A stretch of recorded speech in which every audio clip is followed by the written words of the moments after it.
Okay. So, how Hello. are you? I'm good, you? Okay, yeah. So, Carly Ann Osborne, Yes. author and also working at a particular school for, is it Yeah. neurodivergent children? It's a mainstream school, but I work Mainstream. with the neurodivergent children that go there. Oh, that's so cool. So, is that what got you into that work? May I ask? Um, Gosh, what got me to this one? Um, Funny enough, it was during COVID, and we all had to. I was a stay-at-home mum at the time, Yeah. and we all homeschooled. And actually, I quite liked it. So I thought, oh, when I got back to work, I thought, oh, I'll go and Yeah. work at school, and obviously, this is the path that I've got. That's fantastic. That's lovely. So let's talk about the book, The Cute Newt. Have you got a copy? I have got a copy. I've also got Quinn the Penguin as well. I was going to say, because the last time we spoke, and I will tell the listeners and viewers that we did an interview, and brilliantly, I had a technical issue and it didn't come out properly. So we're doing the whole thing again. That's But let's just explain. The Cute Newt all. was your first one. Yeah. Here it is, and with illustrations. Yeah, it's all done by me. Yeah, Oh, they're just brilliant. So I love that. I wish I could draw like that. Hey. And then at that time, you set yourself a task to get another children's book out by Christmas, yeah, and you've done that. I did it. Hey, ta-da! It's Quinn the Penguin. In the Penguin. Okay, show us some those pictures. Fabulous. Okay, and they're all available on Amazon right now? Yes, or on Amazon, or for me directly. I'm constantly touring different sites, so I've always gone with me. Okay, well, we'll try and get a link onto the website for you, because I'm one of those people having written children's books. I think it's so important that kids have a place to go to that's not in this world, Yeah. and that's reading these little books, and also that quality time. And I'm sure you'll get that of sitting with the little one and just Yeah. reading together and pointing at the pictures and then wriggling, and you say, "Sit still," and Yeah. I'm reading. Well, Good. I'm Yeah, very much a believer of you read through them, even as babies, even yeah, from baby. I read to my children, and I did get a few criticisms from people going, "Well, they can't understand you. Why are you reading to them?" Like, well, how are they going to learn to well, understand the me words. unless you are? Yeah, Gone. I mean the words are just. I think there's something mad like it's just 67% of us understanding other people. It's tonality, it's familiarity, it's spending Yes. time, isn't it?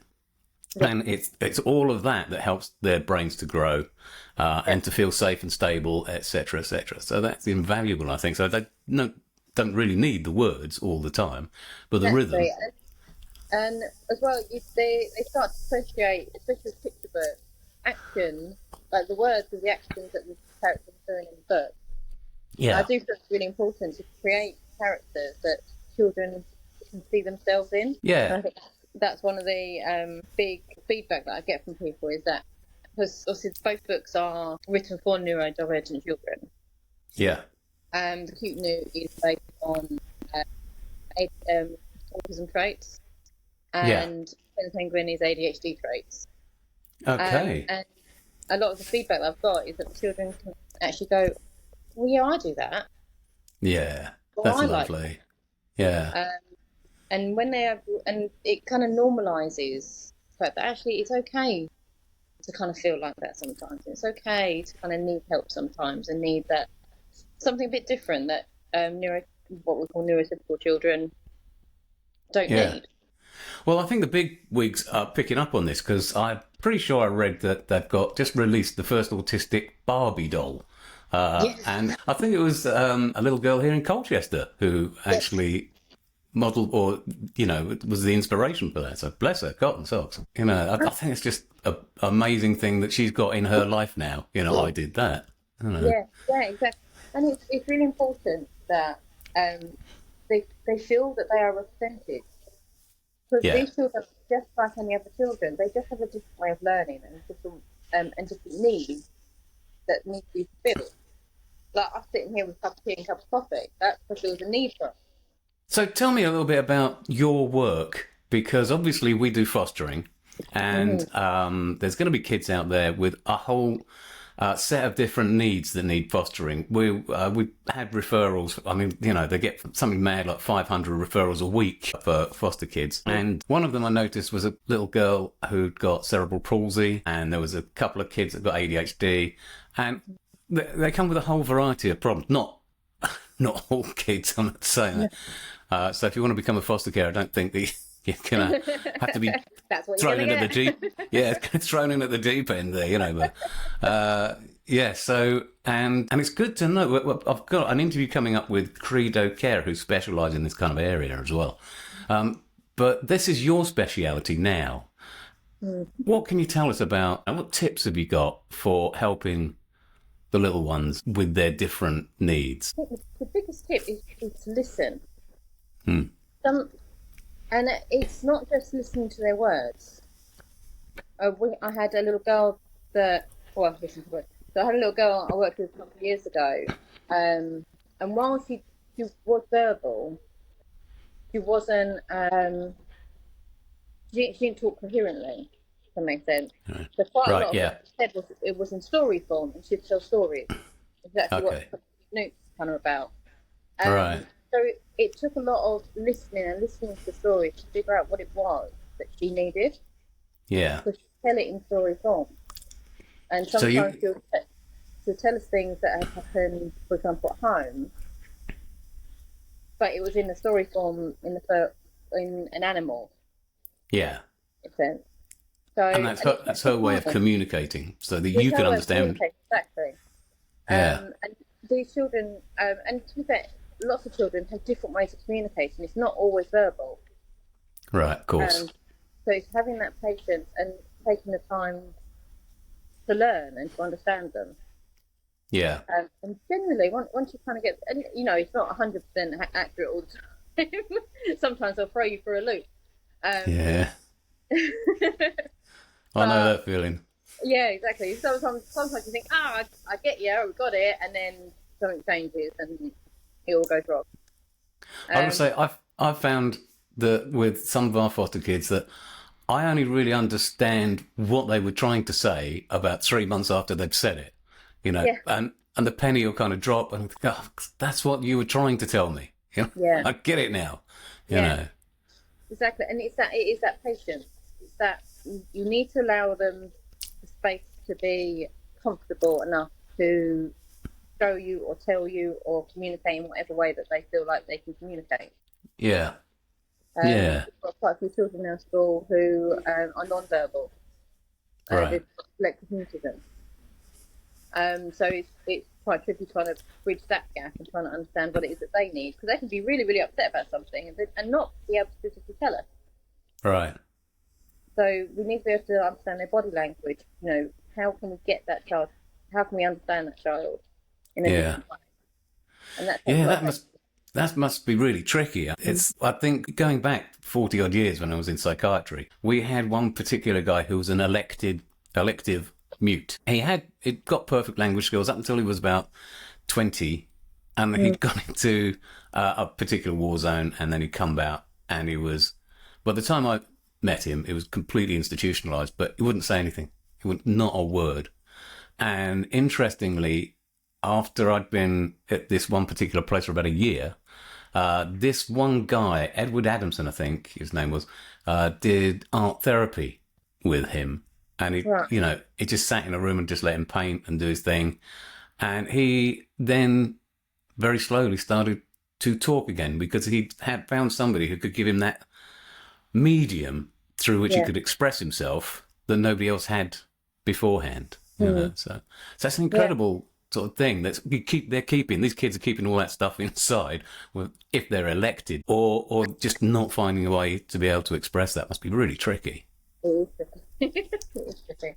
Taking the time to understand, and we've got a fantastic team around us who we're all on the same page. We all work by the same song sheet, and we're all very, very incredibly patient.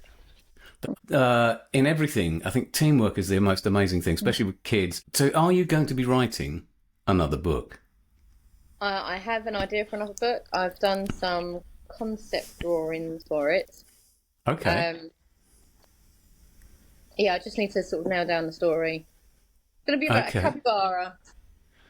A what? Sorry, A capybara. a capybara. Yes. Wow. I haven't. I don't think I've actually seen one. I know the name. A big, yeah, yeah. I think I've seen them in. I might have seen one in a zoo. That's about it, really. So, what? Okay. So, what? So, did you just pull that out of the air, or was that something inspire you? To go, No, I think I'll have an animal nobody ever knows. So, yeah. I get inspired with what animal to pick with what's going on around us. So the newt was picked because we've got at school we've got a wildlife area and Yeah. we've got a pond at the back of it which has newts, and the children love going and they catch a newt and they touch it and pick it up, and it's a lovely experience for them in the summertime.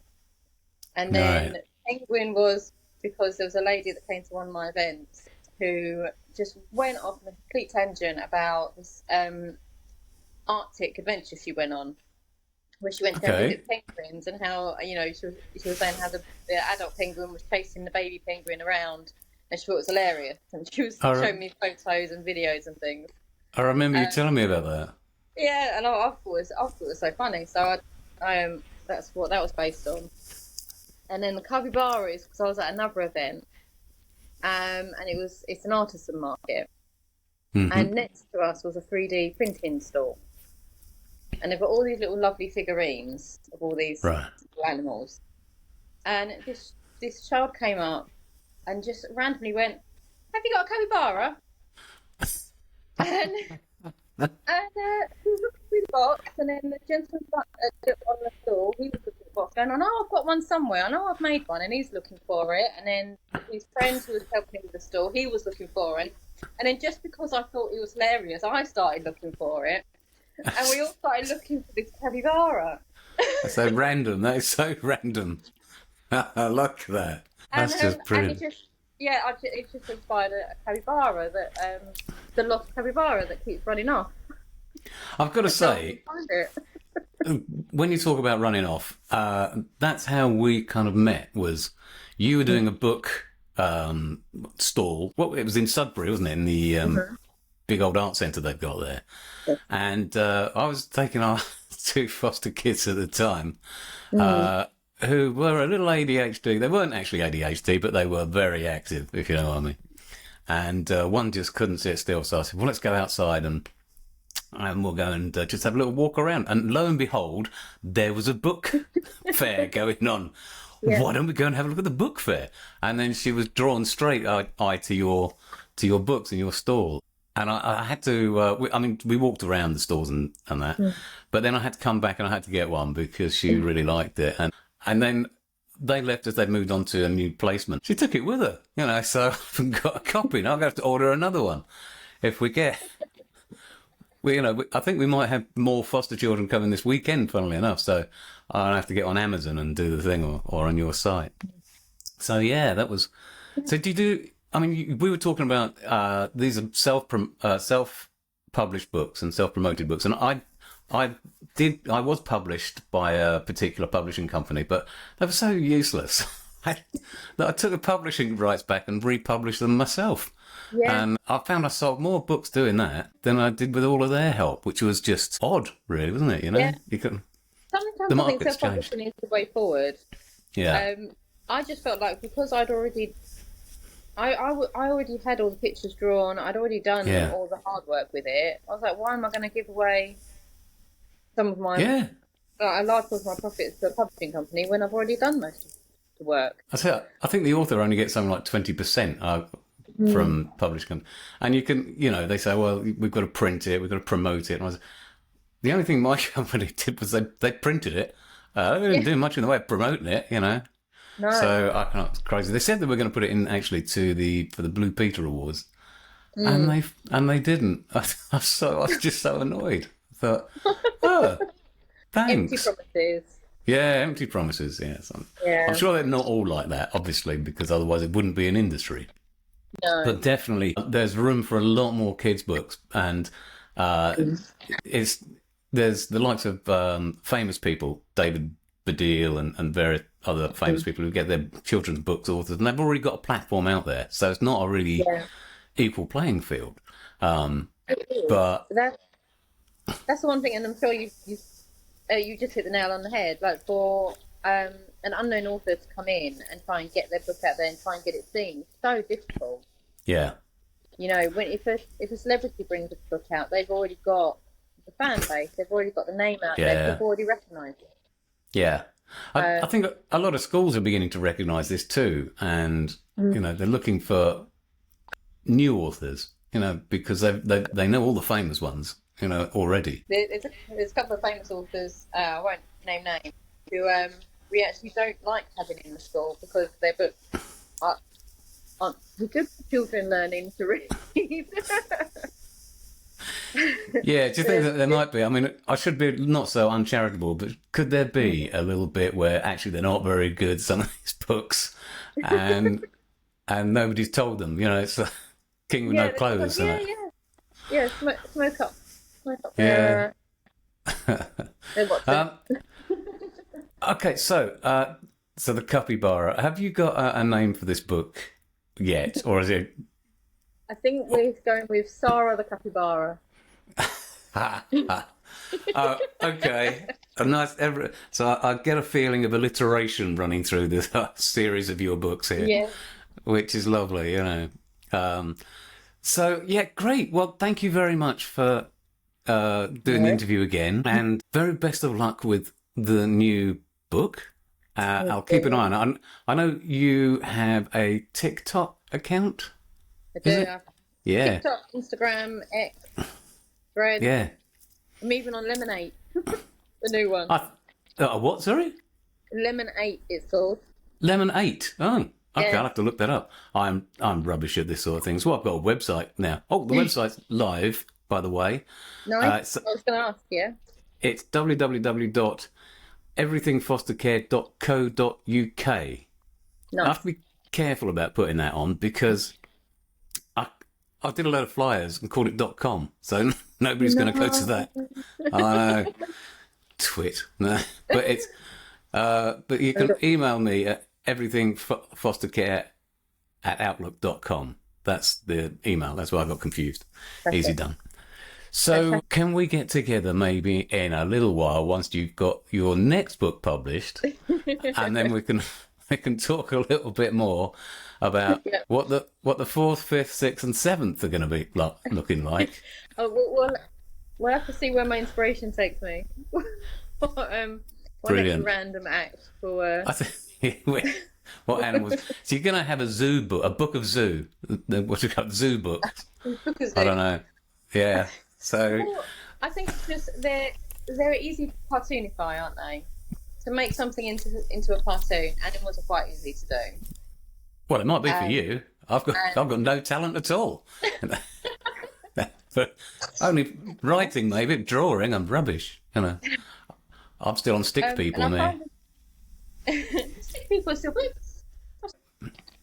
So yeah, I try and make them so they're relatable and that, as you say, when your foster child went by and it caught her eye. She was That's straight on kind of that one. The aim of the pictures, they're supposed to be eye-catching because the children want to read a book that's going to keep them entertained. Yeah, I know. Okay, well, thanks again, and we'll leave it there. Carly Ann Osborne, children's author. Thank you very much. Thank you, and good luck with everything. With everything foster care. Yeah, I'll stick your website on my social media. Oh, thank you very much. Okay, and get people to comment and share. That's the thing. They share it. Yeah, comment and share. People would comment and share more. Yeah. Oh, that would be the easy bit. Okay. All right. Thanks very much, Carly. No problem. See you later. See you later. Bye. Bye. Bye.